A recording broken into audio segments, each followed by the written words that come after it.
Dialog publik LSM dan Disdikbud bahas biaya sekolah.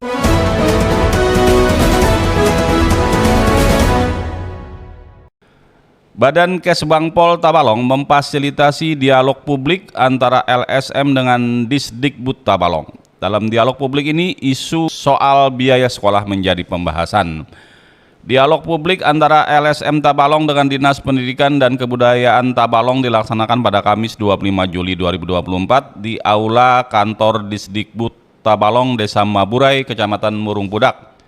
Dalam dialog ini banyak hal terkait penyelenggaraan pendidikan yang dirasa LSM perlu disikapi dan dibenahi oleh Disdikbud. Salah satunya masih adanya biaya tambahan yang dikeluarkan orang tua atau wali murid saat penerimaan peserta didik baru dan perpisahan sekolah. Kepala Disdikbud Tabalong, Tony Marwan, mengatakan fenomena ini tidak hanya terjadi di Tabalong tetapi juga di banyak daerah. Bahkan menurut KPK, hal ini dianggap sebagai bagian korupsi kecil-kecilan di tingkat satuan pendidikan. Oleh karena itu, untuk mengantisipasi terjadinya pungutan tambahan biaya sekolah, Disdikbud membentuk tim dan memonitoring di tahun ajaran 2024-2025. Tony juga menjelaskan bahwa untuk pelaksanaan PPDB dapat menggunakan dana BOS atau bantuan operasional sekolah yang digelontorkan Kementerian Riset dan Teknologi, sehingga tidak perlu membebani orang tua atau wali murid.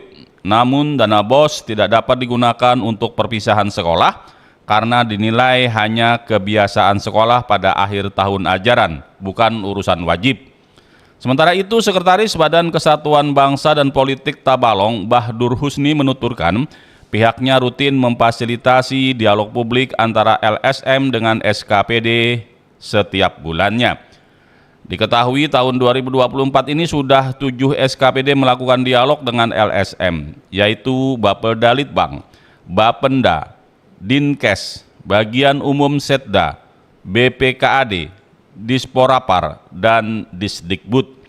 Adapun tahapan dialog publik dibuka dengan pemaparan Disdikbud mengenai anggaran serta realisasi program dan kegiatan hingga Juli 2024. Kemudian sesi tanya jawab dengan LSM, penyampaian hasil temuan, saran, serta masukan dari LSM untuk Disdikbud. Alpi Sahrin, jurnalis TV Tabalong melaporkan.